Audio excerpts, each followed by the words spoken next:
I hope for the next hour we can all take a much needed break and step into the wonderful world of archives. My name is Sherry Lebensky. I'm a research officer from the Center for Women, Peace and Security, where I work on an ERC grant. And I want to thank you for attending this webinar entitled Stories from the Feminist Peace Archives and How to Find Them. This event is sponsored by the LSE Library, who have a fantastic range of archives on the topic of peace and internationalism, just for your information, and the Center for Women, Peace and Security. Specifically, this event comes under an AHRC grant entitled A Feminist International Law of Peace and Security. Just to give you a bit more context about where today's webinar sits within our larger research aims. In September, we held 3 weeks of events under the banner Visions of Feminist Peace. We had panel discussions and artistic expressions so that we might be able to hear as many different views on what feminist peace is. One of our events was co-hosted by the library and focused on the importance of archives in recording peace activism and feminist histories. It highlighted the work of Greenham Women Everywhere and Scared Little Girls, who are recording oral accounts from Greenham women for an archive. That event really drove home how important an archive is and how archives are very much living and not this sort of dusty, dated space we can just forget about.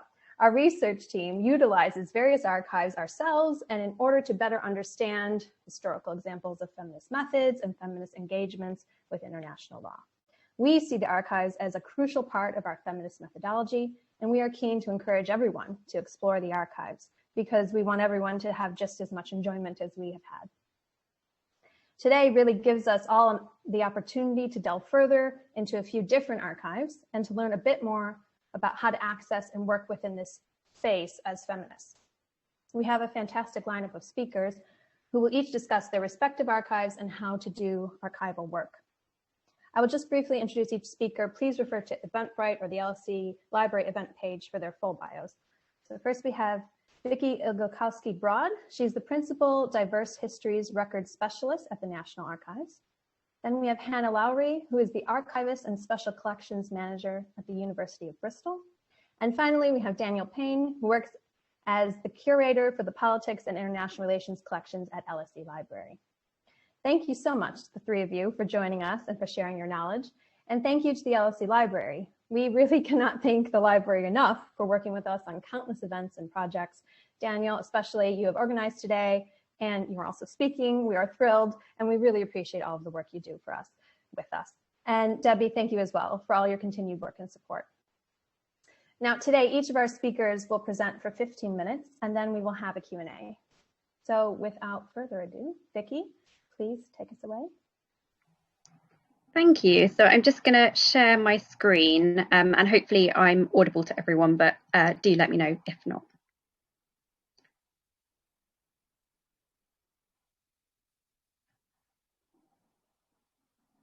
Okay, so hopefully you've got my slides up now. So I think my angle on today's event is possibly slightly different. So as Sherry said, I am Vicky Iglikowski-Broad and I work at the National Archives as a Diverse Histories Record Specialist. So the perspective of the government is what I'm really going to be looking at in terms of feminist peace campaigns. From my perspective, this is pretty new research, so it's quite light touch, but it's hopefully adequate to kind of show you an overview of how the state intersects with peace campaigns, but particularly feminist-driven ones. And this is quite different, but complementary to the other archive collections that we'll be speaking about today. So first, I wanted to just start with a bit of a quote that comes from one of our records. So the quote says, "It really means we believe in the solidarity of women all around the world in causes of peace. Today we believe that the occasion is here, that hour has struck. The time is now to lay another foundation stone of the edifice of peace by beginning that abolition of the institution of war by substantial reduction of naval armaments." So this is just one such example from our collections of essentially the the verbatim description of someone talking themselves about peace campaigns and what they're striving for.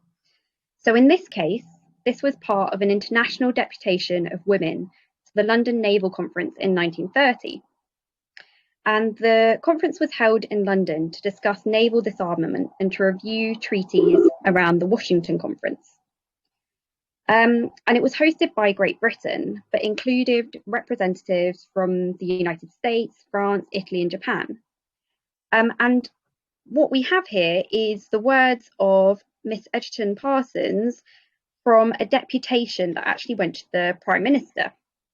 And what we have in our cabinet papers is essentially the verbatim transcripts of what these women were articulating to the Prime Minister at the time. And Mrs. Edgerton Parsons was, at this moment, executive of the National Committee on the Cause and Cure of the War Conference. Now, I realise the government perspective doesn't sound that exciting, particularly in relation to the other things we'll be talking about today. But what I want to try and show is that actually we can learn a really surprising amount. Sometimes in the case of this deputation, we hold individuals' own passionate articulations about their beliefs in peace campaigns and how they see them going forward. We can see the dedicated efforts of societies and individuals despite significant at times state resistance. And this deputation and the words that are captured within it is one such example that starts to give agency and the voice of women back to them within the context of the state archives. So here's just some images from the deputation, the transcript of the deputation and associated petition by the Women's Peace Crusade of Great Britain. Now, as the official archive and publisher for the UK government, the National Archives also covers the England and Wales, and we are the guardians essentially of over 1,000 years of iconic national documents.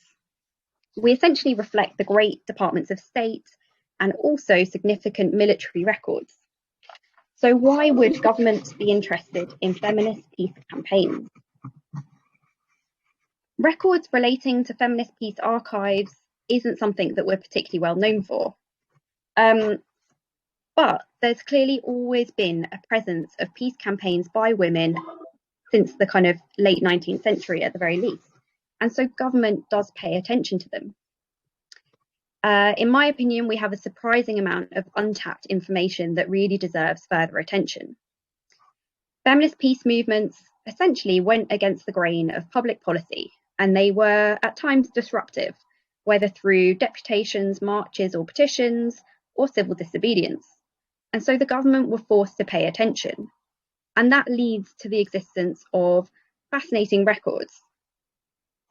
So it's essentially from the interest of government in some way that there are archives that have come into existence. It starts to reveal maybe the fear that they cause the government and how potentially unsettling the kind of disruptiveness of peace movements could be to what was maybe considered the norms of society at large. So through just some brief examples, I want to explore just some of the intersections between feminist peace activism and a government archive, and therefore what you can potentially find. So this is just a brief highlight of where you might look in the National Archives collections for records that relate to peace activism. That's probably kind of in more of a general sense, not just feminist and women's peace movements. So there are many reasons items would be held across our records series, such as the Home Office, Metropolitan Police, Cabinet Office, or even the Ministry of Transport. Unlike other collections that will be discussed here today, our archives, the government archives, don't centre the voice of women or feminists involved in peace campaigns. Everything that we've got is very much within the context of government and framed by the government perspective. But that doesn't mean they can't be read against the grain and used to have rich insights into these peace movements. I think significantly, where these records exist in a government archive, they show the weight that government often give to the voice of women and feminist peace campaigns. So our records won't have a specific archive that's been donated, for example, by an individual involved in a campaign, or we wouldn't have a donation from a particular society, but we can start to see where these records would intersect. For example, it might be that the Metropolitan Police wanted to stop an anti-war march, or considered material being handed out by protesters to be seditious.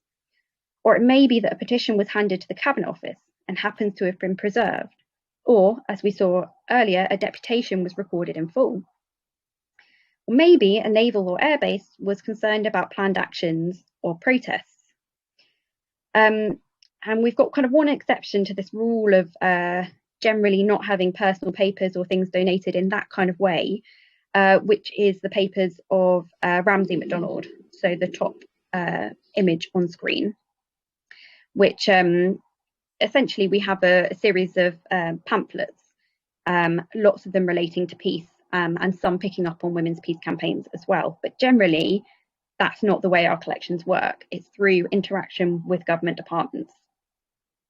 So I'm just going to show some quick select examples.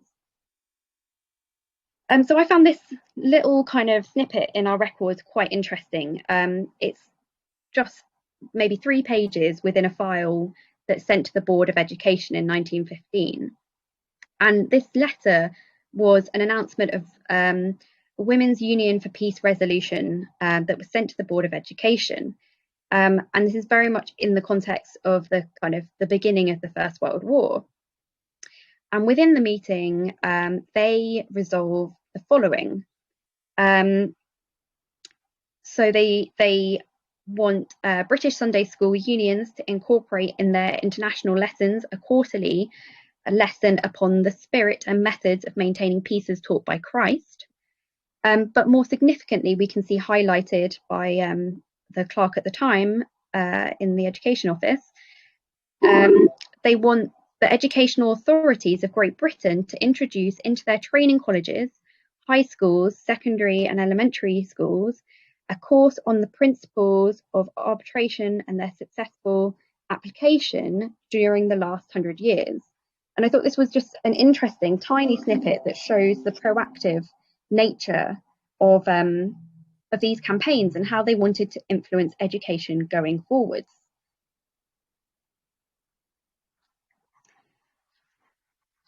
So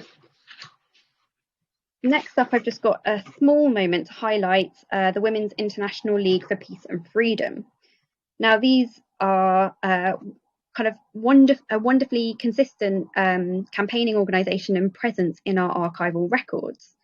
So the first letter, I mean, they look quite different for a start. You can tell they're from different periods, but the first letter is from 1935 from our Treasury records, was evidenced by the Women's International League that was given to the Royal Commission on the private manufacture of the trading in arms. And so that's kind of their articulation there. And then we go to a kind of very different kind of record, which was submitted to the Foreign and Commonwealth Office. And that was the Women's International League for Peace and Freedom approaching the Ministry of Defence. And that's in 1972 with their strategy for peace at the time.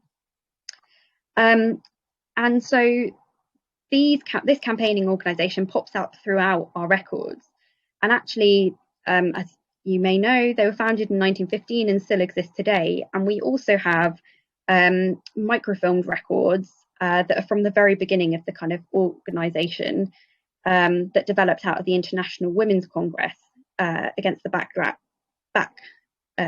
of the First World War. And that took place in The Hague in the Netherlands in 1915. And in that instance, there's letters between Sir Edward Grey and Jane Addams about, again, representatives seeing ministers at the time around the International Women's Congress. So we do actually have records kind of relating to the earliest kind of moments around the founding of the Women's International League for Peace and Freedom, and we have more current things as well. So that's just an interesting, consistent kind of thread through these records.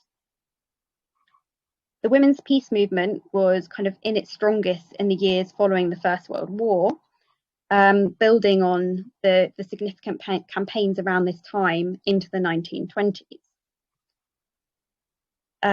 So next, I've just got a moment to highlight another kind of action, this one around the beginning of the Second World War, that again kind of strived women to mobilise. And this, we've got on screen a leaflet that says "Negotiate a Just Peace Now" from the Women's Peace Campaign. And this comes into our records because of Metropolitan Police records. Now, at the National Archives, we have Metropolitan Police records, but not more localised police records. They tend to be held at local archives. So essentially, that gives us a kind of London-centric bias in our collections. But many of these most significant demonstrations would at times have been held in key central London locations. So we can see this, in this instance, the Central Hall at Westminster. So I think what we can see by these records in the Metropolitan Police files is the significance that was placed on these campaigns by government at the time. So Special Branch in the file are recorded as being informed that the Home Office were well aware of the activities of this union, and they frequently sent correspondence and specimens of their literature into the Home Office to make sure that government were aware of their activities and aware of their stance on war. Specifically, this file focuses on the Women's Campaign application to organise a silent procession of women on the afternoon of Saturday the 16th of December 1939, which was due to culminate in a meeting at Central Hall in Westminster. A letter accompanying this leaflet was sent in by Sybil Morrison explaining the plan. The women would be individuals who wished to register their abhorrence of the war method for settling of international disputes, and many would be part of pacifist or religious groups, but not all of them. Now, the problem at the time was the discussion around this potential silent procession. Would it be of political character, given the Defence of the Realm regulations in 1939? So essentially what I find interesting about this is actually what we have is an advertisement for a march that didn't actually happen in the end. The leaflet was seized as evidence of the types of protests that they essentially didn't want to happen, and so the application was rejected. So that's kind of a different take on some of the items that we might have. And then just a brief moment to reflect on the records we have about the Greenham Common women's peace camps. So Greenham Common's women's peace camps was a series of protest camps established to protest nuclear weapons being placed at RAF Greenham Common. And the camp began in September 1981 and lasted for 19 years. So as you can imagine, this proved a bit of a headache for government. And so we have vast amounts of records across a range of government departments. On the surface, they're pretty mundane. There are lots of paper records, lots of writing, but in the context of this women's movement, the discussions in government were hugely important. A lot of it's about legal advice, the intended government approach, the local backlash of people in the local area, the government's hope that they wouldn't need to do a civil case against the camps, the kind of reading of the general public beliefs in terms of the camp and how they should act. And one of the significant things they discuss is gradually making the occupation of the land more inconvenient as a way of trying to close down the camps. So we have many records around maps and the locations of the various camps at different times around Greenham. We also have some literature that was kind of seized so they could understand key moments, such as particular protests around the gathering of women linking arms that was said to bring a huge number of people on site to Greenham Common. So the government are really keeping tabs on things like that so that they can get a sense of moments they need to police the camp more. And then some interesting records I wasn't necessarily expecting to find. So correspondence from local individuals complaining about women being in their pubs, and all sorts of things that kind of the local resistance in some of these handwritten notes through the Greenham Common Out organisation, and also the collecting of newspaper clippings so that the government could keep a handle on public opinion. So just to highlight with Greenham Common, we have a vast amount of records, and I think I need to spend a lot more time going through them because there's a lot of potential there to supplement other perspectives in other archives that are more driven by the women's experiences themselves. So I just very briefly wanted to look at some ways of searching the National Archives records. As I said, it's not something we're particularly known for, these women's peace records, these feminist campaigns, but the way to approach it would to be search our catalogue discovery for key individuals or organisations that were involved. Central to searches is to think, why would a government archive be interested in this, and to look at relevant departments which might hold this material. For example, transport records are significant around the Greenham Common ones. Using keywords such as a combination of women and peace, women and disarmament, or key locations that might be relevant, Hyde Park or peace camps. And then also our catalogue discovery has catalogues relating to our archive collection, the National Archives, but also listings of 2,500 other archive collections. So you can search collections that aren't just ours, and that will be highlighted as well on the records. So thanks for listening, and now it's over to Hannah. And I'm just going to stop sharing my screen.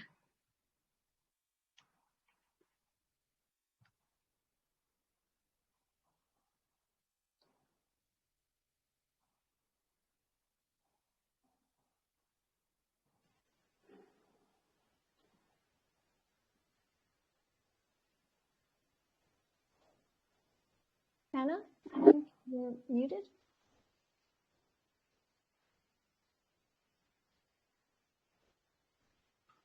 No, I think you're still muted. Should be the bottom left.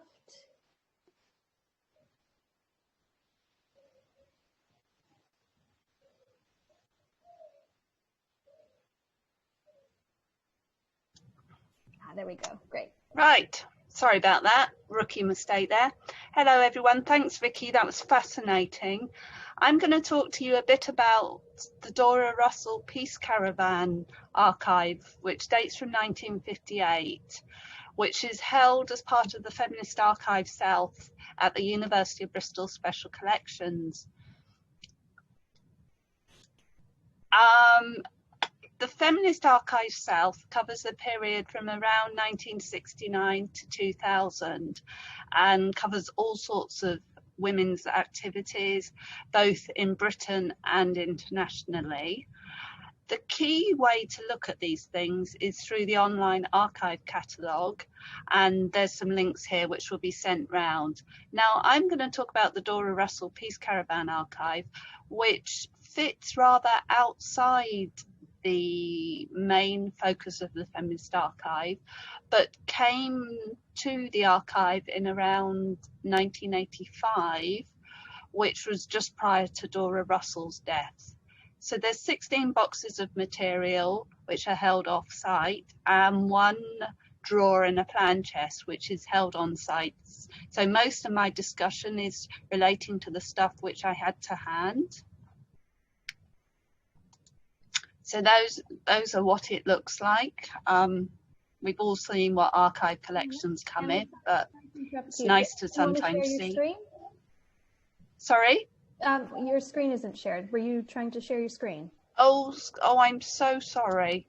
I thought I had. Any hints where I might share it? It should be right. You should see it at the top. I haven't got that thing at the top. On mine, it was the bottom of the screen. It said share screen. I've got the desktop version. Yep. My apologies. Right. Wonderful. Sorry. I'm going to quickly go back a bit. Right. You know what that says? This is just links to the catalogue. I've not actually done one of these before, so I'm just proving beginner problems. This is what some of it is held in. And this is a picture of Dora Russell. Now, this doesn't come from our collection, but Googling around on the web, there she is by the Peace Caravan. So I thought I'd show you that. The archive that we do hold is very diverse.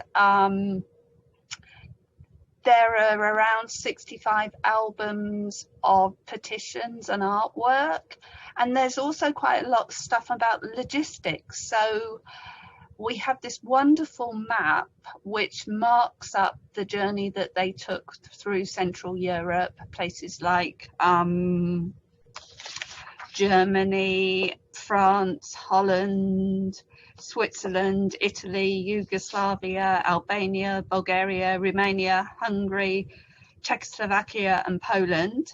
They then flew out over briefly to Moscow and then came back via East Germany, West Germany, Belgium and France, and they all started in May 1958. So this is the map, and they also got guidance from the RAC, and there are lots of little notes on how to do different parts of the journey.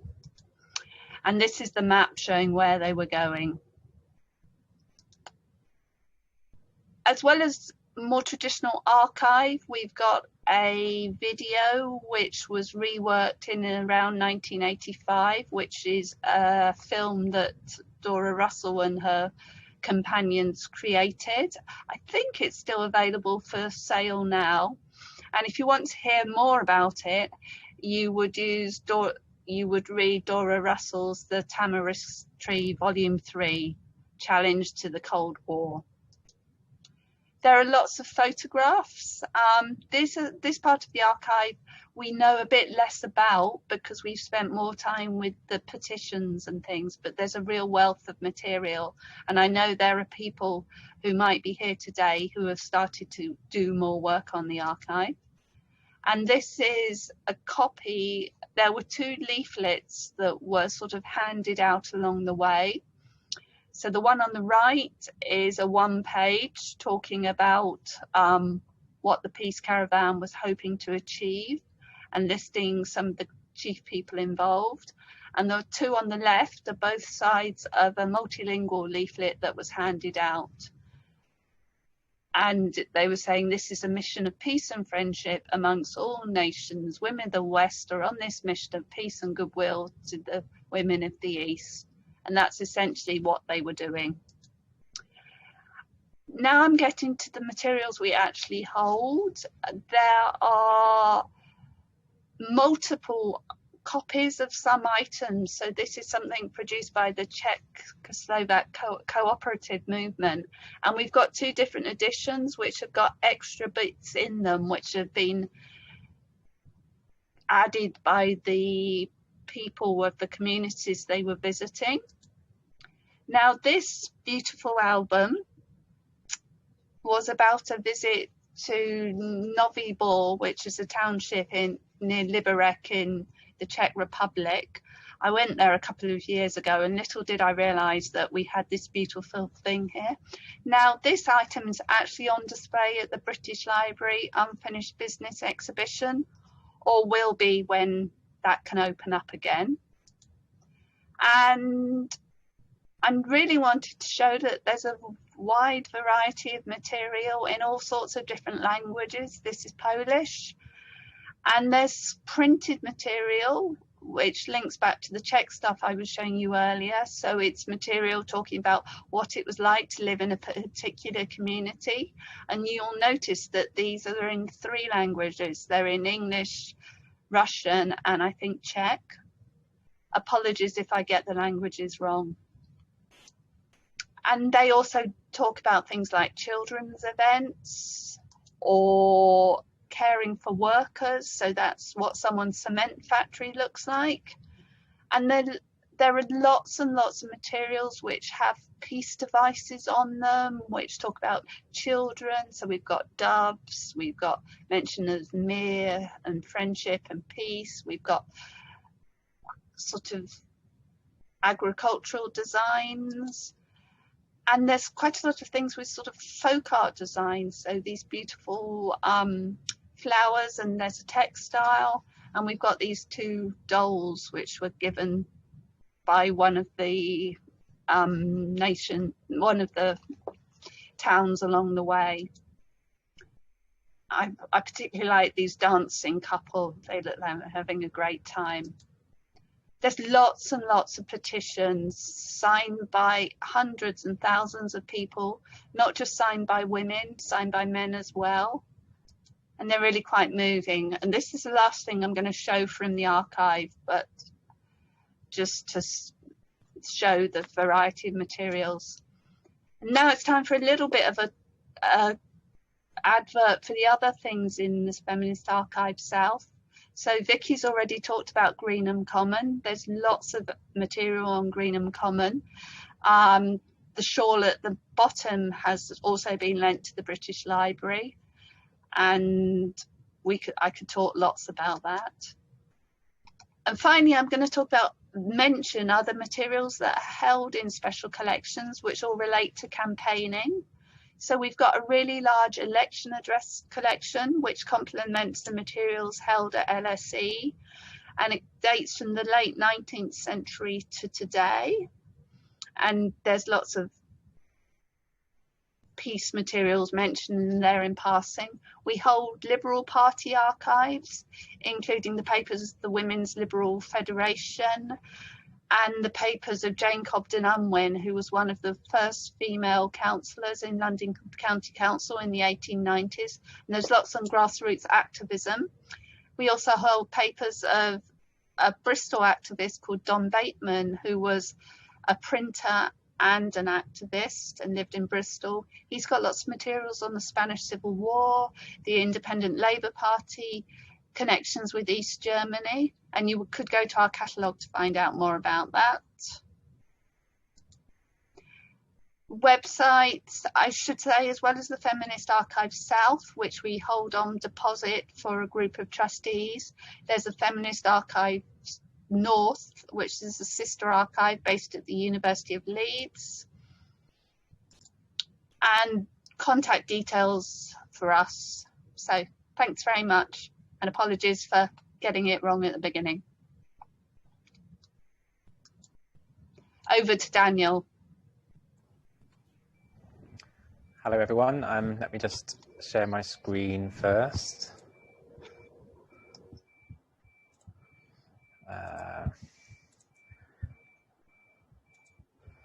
You should be seeing a picture of a bunny with a dog. Is that showing?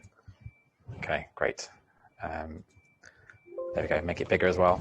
I'm going to talk about one particular archive collection that we have at LSE Library. So I work here as one of the curators. So I'm a librarian by background. And part of my job is to have a look at some of the archives that we have and try and sort of promote them and help people that want to sort of connect with them and engage with them. So we do exhibitions and talks and things like that. This particular archive is one of my favorite ones. So I started looking at it last year after it had been catalogued by the archivists. And I think it's my favorite collection.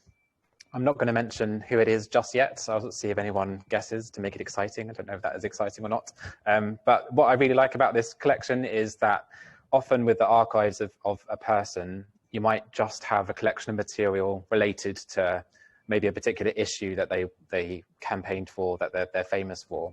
Whereas in this particular collection, you really get a sense of the whole person, and their personality really comes through. There's lots of things related to their time at school, for example. So this is a painting that they drew when they were at school. They were born in 1930 to a very religious household. I've been reading her memoir, which I'm just covering up the name, but it's called I Should Have Been a Hornby Train. She describes her father as sadistic and her mother as a snob. She says that her mum wouldn't let her join brownies because she was worried that it would dilute her posh accent. She was getting into trouble a lot at school. She was expelled a few times. She said that in one report, the teachers said that she was beyond punishing. And she subsequently said that she wished all the various judges and magistrates that she would subsequently encounter, she hoped that they would draw the same conclusion, but unfortunately they didn't. This is another drawing that she made. She must have been studying a battle at that particular time. About 15 or so years after she did this drawing, she did another drawing, this time of her view from her prison cell in Holloway. This is where she was serving the first of 11 prison sentences. When she was asked how does she feel about all of these different prison sentences that she had, she said really that she just feels guilty for not trying to have escaped from all of them. She managed to escape from one of them, but she felt guilty for not escaping for more.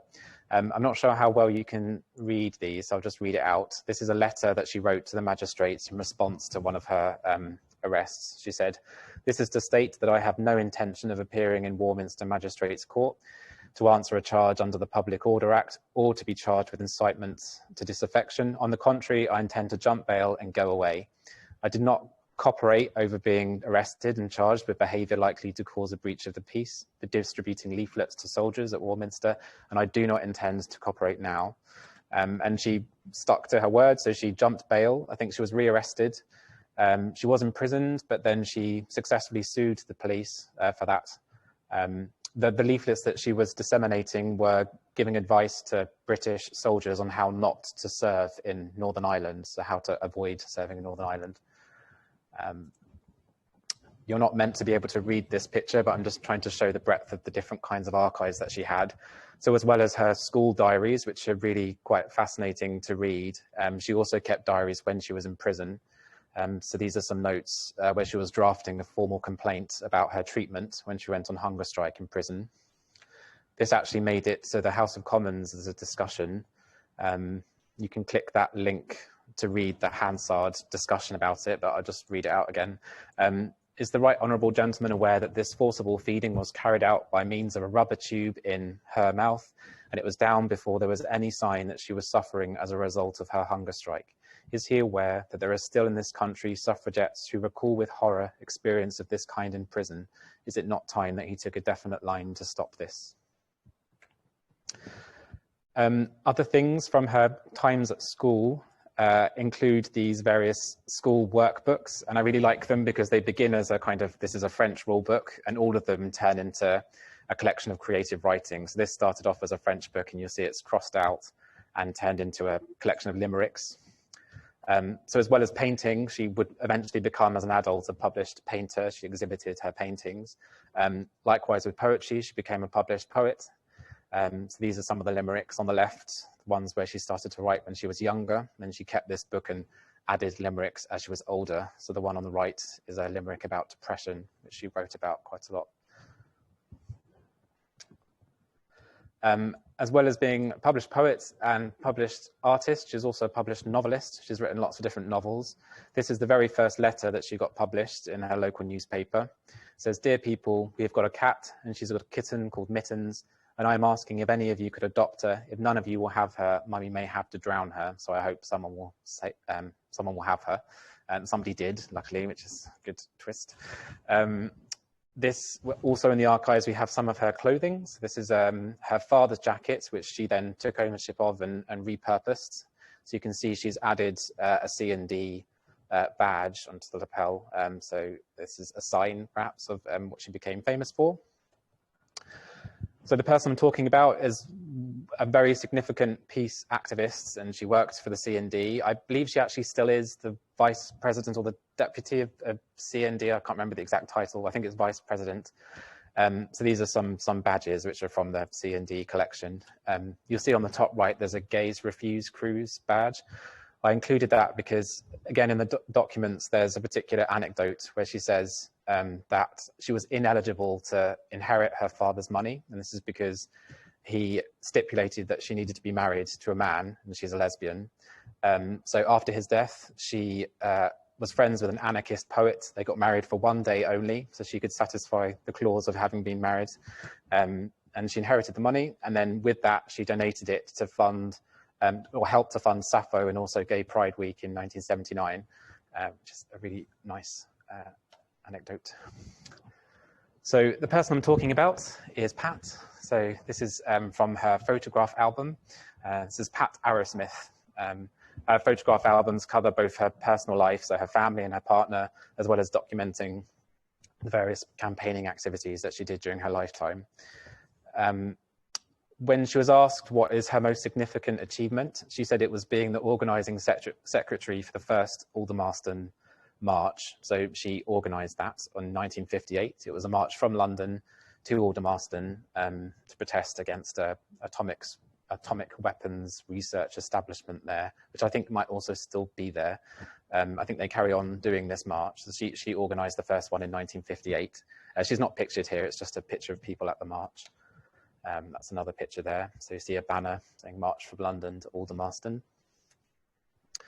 So as the organising secretary, she planned the route. So the documents have also got her plans and correspondence about planning it. So this is the schedule. So it took place over 4 days. I think it's Easter weekend that they do it. It starts in Trafalgar Square.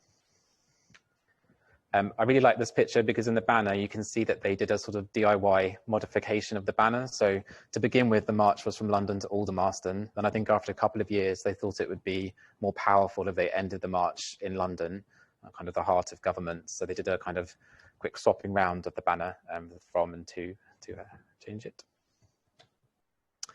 The great thing about her archive is that she's done a really good job of documenting her activities as they've unfolded. So as well as these various diaries, she's also kept a logbook of the Aldermaston picket. So she sort of writes about the practicalities of protests, which is very interesting to read. It sounds like it's very complicated from reading little bits of it. This is just a screenshot. You're not meant to be able to click play on that, but if you wanted to later, there's a link to a YouTube video. As well as being a peace campaigner, she also ran as a candidate in various general elections, as a Trotskyist Socialist Unity Party candidate, as an independent socialist candidate, and also as a Radical Alliance candidate.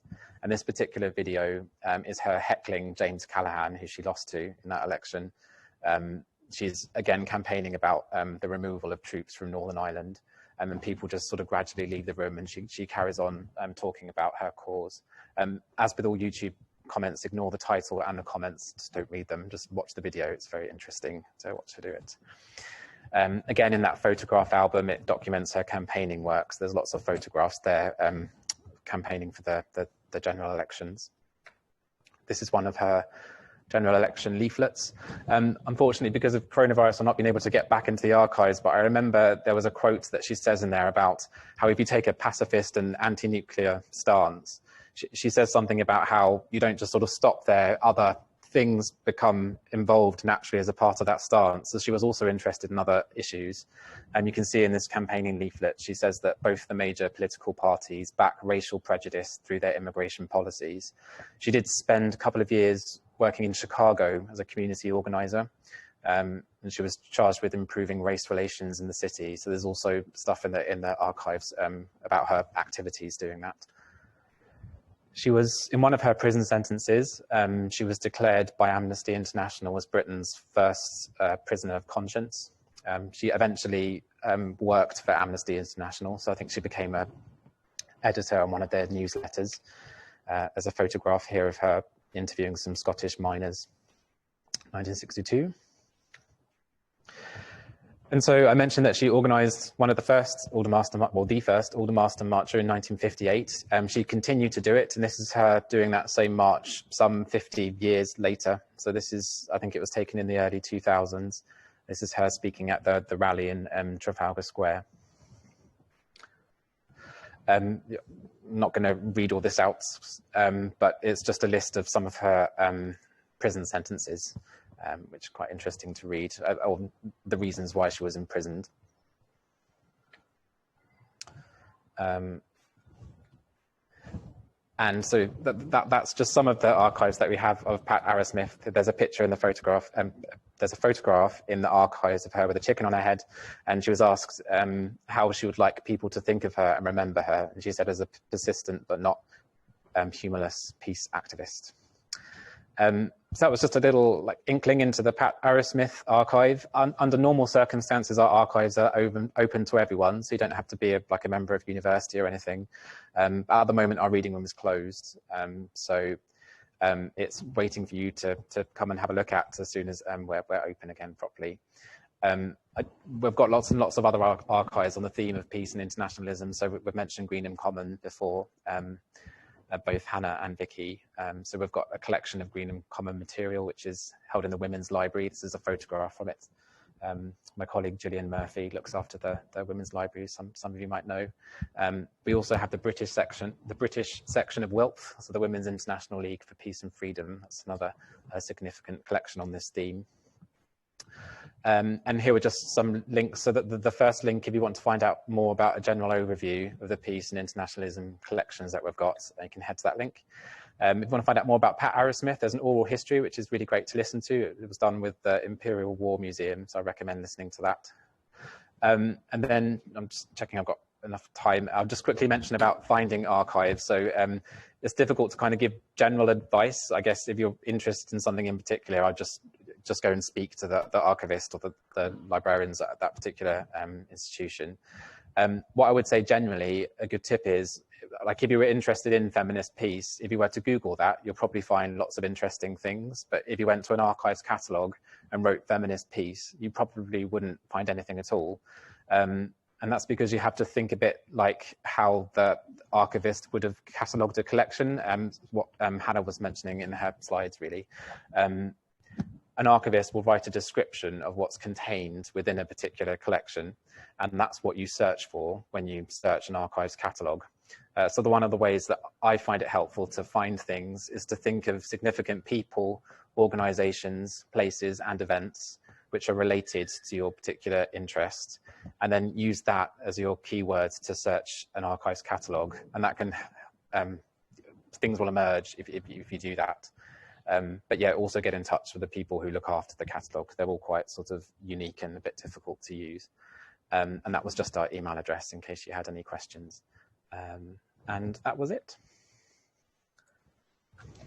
Great. Thank you so much. So I'm just trying, I wish that we had more time. So we have about 10 minutes left. And so I'm just kind of giving everyone another minute to maybe write some more questions. We have one already. But I just wanted to kind of think about what each of the different presentations kind of brought out of what is archival work and what you can find in the archives. I mean, Vicky, you started and you talked about this exciting element of archival work where maybe it's not a feminist, quote, feminist archives, but it's almost more exciting because you don't really know what you'll find, and you may find these amazing gems when you didn't think you would. And you can look for feminist evidence in different places. And then Hannah, I mean, I think one of the things that I got from your presentation was this idea that it's not just papers, it's not just documents, it's these lovely kind of material items that also say so much, even though there might not be words involved. And so I think then moving on to Daniel's presentation, where, there are these items, but these items also give you a personality of the person that you can find in an archive. So it's not just kind of different writings, which is great on their own, but also drawings and, stories from their childhood. It's quite an incredible all-encompassing understanding you can get from even piecing together different archival collections. So one of the questions that have come up is from Louise Aramatsu, and she has a question about digitizing, and so I'm going to kind of link on to this question. It's particularly a question to Vicky, but then again to all of you, is so to know a bit more about what is the process of digitizing for the National Archives, and what is the kind of strategy for that. And I think my question links to this is, so now we all want to go to the archives, right? So we just listened to your 3 different presentations, and I want to go. So how can I do that if, you know, we're in this you know, unfortunate time? So I'm sure this is a challenge that you're all facing, but how can we kind of keep the archives accessible? Yeah. So Vicky, if you want to start talking about the strategy for digitizing, but then if anyone else wants to jump in after. Yeah, so we're at the National Archives, we're always aiming to digitalise more. At the moment, we reckon we've got 5% roughly of our collections digitalised, and we're getting more records into us in a digital format. So like emails, increasingly in Word documents. So that's a separate challenge. But ultimately, it just takes huge amounts of resource, and it's hugely expensive, particularly when it's not just, for example, an individual image we're taking photographs of. The documents that I was showing today are whole files that, you know, often have several hundred pages. So essentially, it just takes huge amounts of resource. So we work with commercial partners as a viable way of trying to fund that. Maybe it's kind of not ideal, but the expense, you know, is something we have to kind of balance out because it is so costly, particularly in terms of preserving the archival items as well. It is certainly a challenge at the moment, but everything that we've got digitalised through our own website at the moment is free to download because of the current challenges in archival access. So yeah, it's not really my level of kind of work to know the kind of comprehensive strategy of how we're going to do that going forward, but we're certainly trying to mitigate things as much as possible by having this online access through our catalogue free for the duration of our building certainly being closed and while access is limited. So for example, the items that I looked at today, a couple of things were digitalised. So the 1915 letters between Jane Addams, for example, they were digitalised because they were microfilm. But it will depend on what's kind of already existing at the moment, because as archive access is limited, so is our access to digitalise more material. So yeah, that's a very roundabout answer, but hopefully we're always aiming to digitalise more. Yeah, I mean, Vicky, that sounds what we're doing as well, really. Can you hear me okay? That some material is already digitised and available on our online archive catalogue. We have a wonderful digitiser who works with us 2 days a week and is doing work for us. And with these times at the moment when we haven't yet opened our reading room, there's more to follow on that in the next week or so, we are asking people to get in touch, and if we can, we will provide digital copies and try and help in the best way that we can. I mean, most of the images I showed today were things I took with my camera phone just in preparation for this talk, but I would say that I try and get in touch with archivists, librarians, and they'll try and help as much as they can, but just digitising everything is not as easy as it perhaps sounds. But do get in touch. Yeah, I would say sort of similar things as well. I think a lot of the time we're up for digitising things, but normally in partnership with other people. So if you're like a researcher or you're interested in having these items digitised as a part of your project, then it's something that we can sort of do. We did actually have a plan just before coronavirus to start digitising some of our peace archives. So that would have included some of the WILPF, Women's International League for Peace and Freedom material, but we've had to sort of put a stop to that for the moment. We don't have digitising on site, so we have a third party who comes in. I think as well, copyright is a bit of an issue, particularly with like activists and peace activists, because it's with an organisation you can kind of approach them and ask for permission, whereas I think if you were to digitise material from Greenham Common, it can be quite difficult to find out who produced the thing that you're looking at and who to ask, really. I think that's that's a bit of a challenge with sort of older material like that, but more recent material like that. And I would just echo, I mean, every time I've kind of come across needing archival material and emailing then an archivist or library, everybody's been more than helpful. So I think that is the big takeaway, just, to email and to I'm sure, as much as people can during these times, they'll try to help. So we have maybe 4 minutes left, and I have so I'm going to try to close us with a question that maybe you could just give me one sentence, each of you, is going forward. So we have these archives here now, but if we think about the archives yet to be created, what is a way that we can make them feminist? What is, this is a big question, but what is a way that we can, going forward, think about archival work and what we collect and what we decide to keep, all of these things, to make it more feminist, but also more inclusive of different stories? I know it's a big question, but if there's any kind of feminist principle about archival work that, I would love to hear it. Can I come in here just so from the government perspective, we just take records of government, but we do consult with government departments and try and help them decide what's important for future generations. So I think it would be that process. And therefore also anyone who's a feminist peace activist, write into government, interact, and then we'll hopefully get records in the future. I would say, living in Bristol, we've had quite a lot of things going on with Black Lives Matters this summer, and I know that things like placards and things being collected by Bristol museums, and archives might not be able to take it at the moment, but they'd love to find out what's under your bed in the cupboard in years to come, both physical objects and digital objects, all sorts of things. And one of the last things I collected in February, just before lockdown, I went to visit someone in Bristol who has been a peace activist for many years, and came back with a huge bag of badges and mugs and banners and all sorts of things which we've added to the archive. So it's an ongoing process, and the nice thing about feminist archives is they show that things from the past are actually still very relevant for today. Those stories keep getting asked about.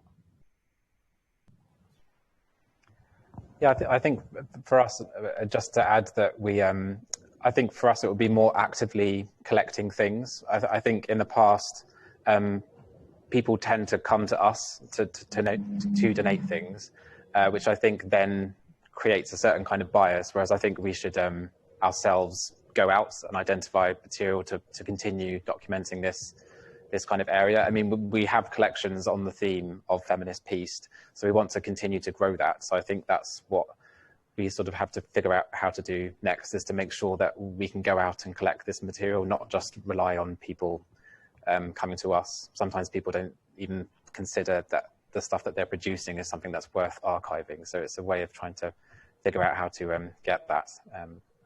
Yeah. Well, thank you. Thank you so much to Vicky, Hannah, and Daniel for sharing those stories. I think you have really captured some of the kind of magic that's found in the archives, and thank you for reminding us of that. And so I hope this event inspires more people to go to the archives and enrich their understanding through research or through just their own, general knowledge. Thank you to all of you who have attended and participated. I hope you have a great evening, and bye for now. Thanks. Thank you all.